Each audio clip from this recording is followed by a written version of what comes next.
हैं north east Delhi से लोकसभा सांसद मनोज तिवारी जी। आइए जानते हैं कि अब तक अगर हम नॉर्थ ईस्ट दिल्ली की बात करें स्पेसिफिकली विकास के कितने काम हुए हैं। बहुत बहुत स्वागत पहले तो आपका मनोज तिवारी जी सन टीवी पर। Thank you so much Diksha ji.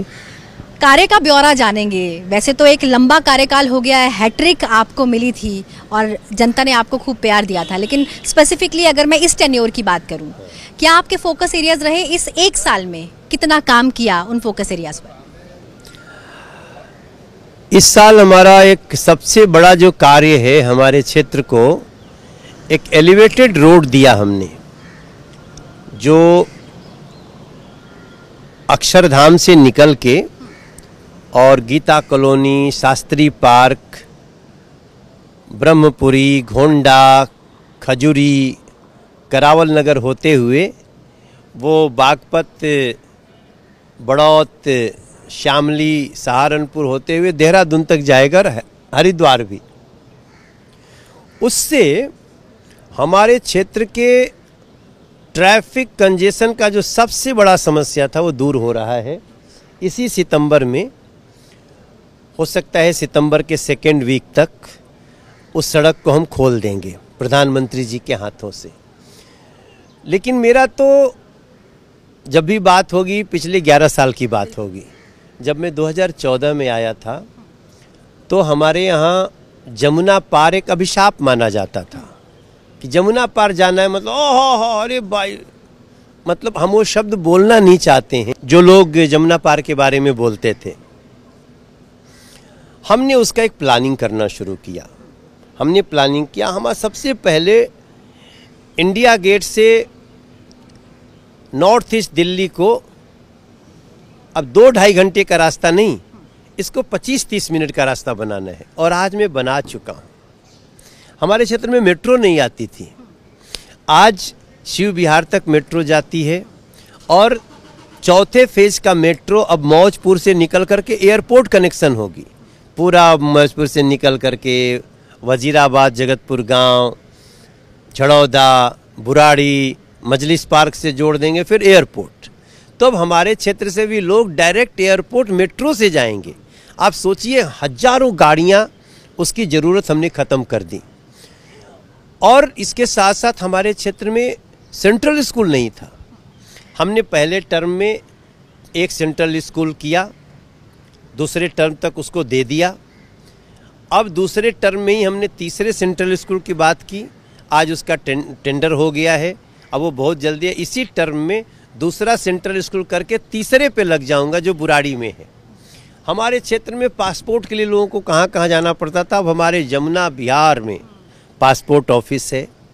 हमारे क्षेत्र से गुजरते हुए जो छोटे छोटे रास्ते थे, क्योंकि हमारे पास जंगल भी है, हमारे पास नदी भी है, और हमारी नदी को हम लोगों ने बहुत साफ रखा है।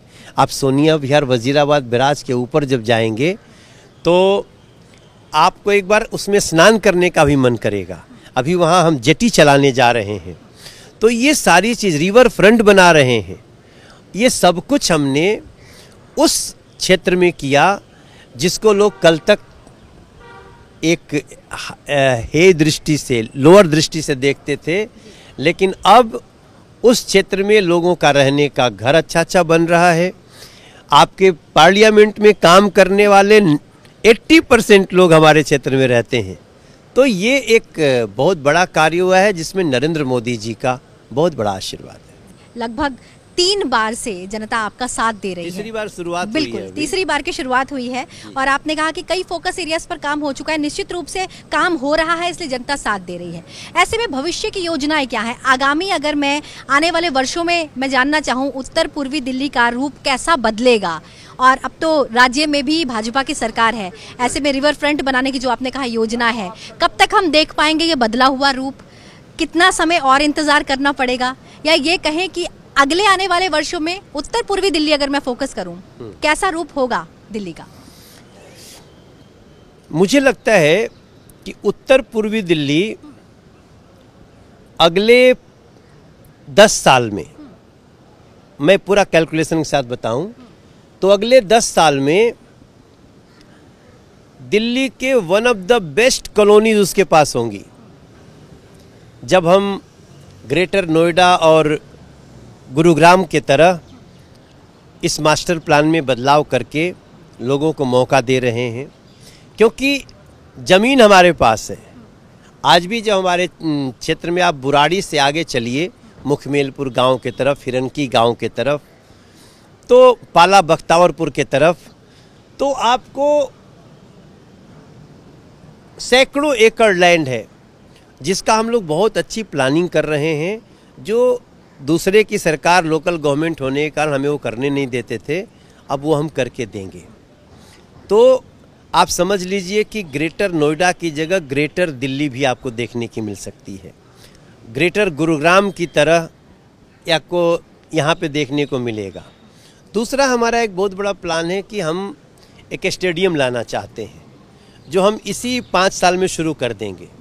हमारी BCCI से बात भी हो गई है, और उसके साथ साथ मल्टी स्पोर्ट्स का स्टेडियम हम बना करके देंगे। हमारे पास ये सारी लैंड्स भी हैं, और इनके साथ साथ हमारा एक नवोदय विद्यालय लाने का, गर्ल्स का एक कॉलेज बनाने का, ये सब हमारे प्लान हैं, जिस पर मैं इस 5 साल में काम कर लूँगा, ये हमारा विश्वास है। सर, जनता आपको बार बार चुनकर यहाँ लाती है क्योंकि आप जनता की आवाज़ हैं। आगामी सत्रों में क्या उम्मीद की जाए? आप कौन कौन से मुद्दों को उठाने वाले हैं संसद में प्रखरता के साथ? देखिए, अभी हम उठाएंगे, उससे ज़्यादा करके दिखाएंगे क्योंकि उठाया तब जाता है जब कोई रोड़ा हो। योजना ये गवर्नमेंट इस लेवल पे काम कर रही है, अब गतिमान शक्ति है।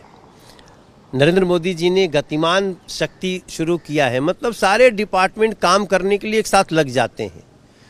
फिर भी संसद में हमें सवाल पूछने का मौका मिला, तो हमने बात किया कि क्या प्रधानमंत्री आवास योजना जैसी हमारे दिल्ली के बेघर को कुछ योजना है, तो उसका एक बहुत सकारात्मक जवाब मिला। तो जब आप हमारे दिल्ली के बेघर लोग, जिनका बेघर का मतलब होता है देश में आपका कहीं घर नहीं है, तो उनको हम इस 5 साल में, 5 साल के बाद शायद ही कोई मिलेगा जो बेघर हो। हम झुग्गी वालों को भी पक्का मकान देने के लिए और भी बेहतर स्तर पे काम करने जा रहे हैं।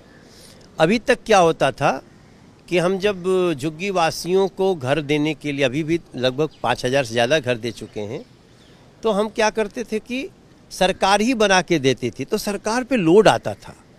अभी हम लोग पब्लिक पार्टनरशिप PPP कर रहे हैं, जिसमें लैंड है, झुग्गी वाले को अपना मकान मिल जाए, जो लैंड खाली होती है उसका एक रेवेन्यू सरकार को भी मिले, और जो बना रहा है वो कुछ ऐसी बिल्डिंग बनाए जो अपना बेच सके।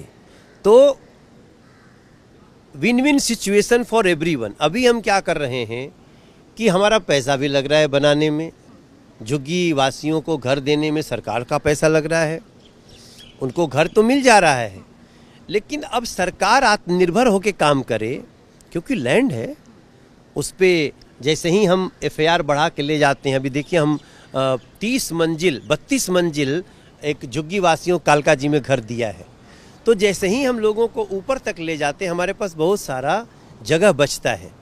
उस जगह को हम कैसे सदुपयोग करें कि सरकार को भी रेवेन्यू मिले, और इस तरह से जितने झुग्गी वासी हैं इस दिल्ली में, आप कभी कभी सुनते होंगे लोग फेक न्यूज़ फैलाते हैं कि दिल्ली सरकार में BJP आई तो झुग्गी तोड़ रही है ना। हम झुग्गी को पक्का मकान देने जा रहे हैं, झुग्गी कोई तोड़ नहीं सकता, एक्सेप्ट जहां हाई कोर्ट आकर के अड़ गया हो कि रेलवे लाइन पे झुग्गी हो गई है, वो सब उसमें तो हम कुछ नहीं कर सकते। बाकी जिसकी झुग्गी सरकारी ज़मीन पे है या कहीं है, उसको हम पक्का मकान दे करके इस 5 साल में दिल्ली के लोगों को खुशियाँ देंगे। ये सब हमारे कार्यक्रम है। अच्छा मनोज जी, आप वरिष्ठ सांसद हैं, आपने कई संसदीय प्रक्रियाएं देखी हैं, कई सत्र देखे हैं। जिस तरह से अगर इस मॉनसून सत्र की बात करूं, बार बार व्यवधान होता है, सत्र सुचारू रूप से नहीं चल पाता, आपका इस पर क्या रुख है? बेसिकली देखो, जो भी संसद टीवी पे अगर आपने बहुत सुंदर सवाल किया, ये सवाल देश की जनता जरा ध्यान से अपने बैठ करके सोचे कि संसद क्यों बाधित करती है विपक्ष। इशू कुछ नहीं। अभी जैसे पीछे उन्होंने कहा कि ऑपरेशन सिंदूर पे चर्चा करो, चर्चा दे दिया। चर्चा में जो जानकारी आई उसको सुनकर के विपक्षी भाग खड़ा हुआ। अब ये एसआईआर का मुद्दा लेकर डिस्टर्ब कर रहे हैं। एसआईआर किसने चलाया है? चुनाव आयोग ने। स्पेशल इंटेंसिव रिवीजन, ये क्या होता है? हर चुनाव के पहले भाई लोग पैदा भी होते हैं, लोग संसार से जाते भी हैं, तो जो जाएंगे उनका वोट कटेगा। ये कह रहे मत काटो। कोई आदमी आज दिल्ली में है, कल वो बेंगलोर चला गया तो वहाँ रहने लगा, तो वहाँ वोट करेगा ना। तो कभी आदमी चला जाता है, यहाँ का वोट उसका रह जाता है, तो कोई दूसरा उस पर गलत वोट न डाल दे, इसलिए उसको डिलीट किया जाता है। ये कहते हैं मत करो। अच्छा, ये इतने मोदी जी के विरोध में इतने कंफ्यूज हो गए हैं कि इनको समझ भी नहीं आ रहा कि मांग क्या रहे हैं और कह क्या रहे हैं। अभी 5 दिन पहले कहा कि एक घर में 80 वोट थे, तो वही तो 80 वोट अगर एक घर में नहीं हो सकते तो चुनाव आयोग काटेगा। तो उठा भी रहे हो और निदान भी नहीं करने दे रहे हो। उसके पीछे का कारण क्या है? बेसिकली आज कांग्रेस वगैरह ये मोदी जी की वर्किंग स्पीड को रोकना चाहते हैं। इनका उद्देश्य कोई एसआईआर और ये नहीं है। इनका उद्देश्य है बहाना चाहिए कि मोदी जी का काम रोको, संसद ना चल। अरे संसद के 543 सांसद हैं, उनकी पार्टी में भी वो अपने क्षेत्र की बात करना चाहते हैं। कोई गडकरी जी से रोड मांगेगा, कोई खट्टर साहब से आवास मांगेगा, कोई प्रधानमंत्री जी से अपने अपने क्षेत्र में नई नई योजनाएं मांगेगा। वो मोदी जी दे रहे हैं तो नाम हो रहा है ना। मोदी जी ने 4 करोड़ से ज़्यादा गरीबों का घर बना दिया, अभी भी 3 करोड़ का बनाना है, रोके हुए हैं।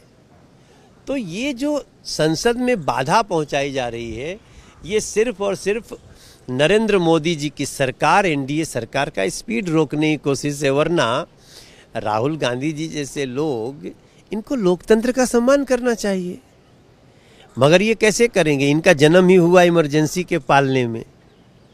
तो जो इमरजेंसी लगाने वाले पालने में पैदा हुआ हो, पला बड़ा हो, वो कभी भी लोकतंत्र की कीमत नहीं समझ सकता। मनोज जी, एक अंतिम प्रश्न। आपका बैकग्राउंड कला से जुड़ा है। हम कहते हैं हम विकसित भारत की ओर अग्रसर हो रहे हैं। वर्ष 2047 तक हमें भारत को पूर्ण रूप से विकसित करना है, लेकिन अपनी परंपराओं, अपनी सभ्यताओं को साथ लेकर आधुनिकता को अपनाना है। ऐसे में अगर मैं एक उस सांसद से जिसके अंदर एक कलाकार बसता है, उससे ये जानना चाहूँगी, क्या आप अपने संसदीय क्षेत्र में कला को प्राथमिकता देने के लिए कुछ कर रहे हैं? हम लगातार कलाकारों का सिलेक्शन करते हैं। हम पहले से रियलिटी शो करते रहते हैं, कर रहे हैं। अब अपने क्षेत्र के लोगों को मिलता है तो उधर भेज देते हैं। पहले पूरे देश के लोगों को चुनते थे, अब अपने क्षेत्र विशेष के लोगों को चुनते हैं। तो ये काम मैं कर रहा हूँ। अभी हमारे यहाँ सांसद खेल प्रतियोगिता शुरू हुई और प्रधानमंत्री जी ने उसको पूरे देश में इसको लागू कर दिया। सांसद खेल प्रतियोगिता सबसे पहले हमने 2016 में शुरू कर दी और वो इतनी, मैंने प्रधानमंत्री जी को रिपोर्ट भी दिया। प्रधानमंत्री जी पूरे देश के लोगों को बोले कि सांसद खेल प्रतियोगिता करो। अभी हम लोग सांस्कृतिक प्रतियोगिता करा रहे हैं। लोग जगह जगह से आते हैं। अभी हमारे यहाँ होने वाला है। तो मैं आज संसद टीवी पे बात करूं कि अभी भी जो भी हमारे संसदीय क्षेत्र के लोग देख रहे हैं, आप हमारे किसी भी मंडल अध्यक्ष के कार्यालय में जाइए या फिर जिला कार्यालय हमारा नवीन शाहदरा ज़िले में ज्योति नगर कॉलोनी में है और नॉर्थ ईस्ट दिल्ली में मौज ये जमुना बिहार में हमारा कार्यालय है। आप अपनी जानकारी दे करके आ जाइए, क्योंकि हम अभी सेलेक्ट करने वाले हैं। तो संसद टीवी के मार्फत हम थोड़ा सा फ़ायदा ले लेते हैं कि आप बीजेपी के कार्यालय में आइए, हमारा सांसद कैंप कार्यालय में आइए, बुराड़ी के कार्यालय में आइए और अपना नाम पता बच्चे का दे दीजिए। हम बहुत जल्दी सांस्कृतिक प्रतियोगिता के लिए बुलाने जाएंगे, जिसमें हम स्टार भी बना देंगे और नहीं तो उसमें सांत्वना पुरस्कार बहुत है। हम बहुत कुछ आपके लिए करने वाले हैं। अंतिम प्रश्न, एक रिपोर्ट कार्ड तैयार करना है और कुल नंबर 10 हैं। 10 में से आप अपने आप को कितनी रेटिंग देंगे? हम अपने को 10 में से 8 नंबर देंगे।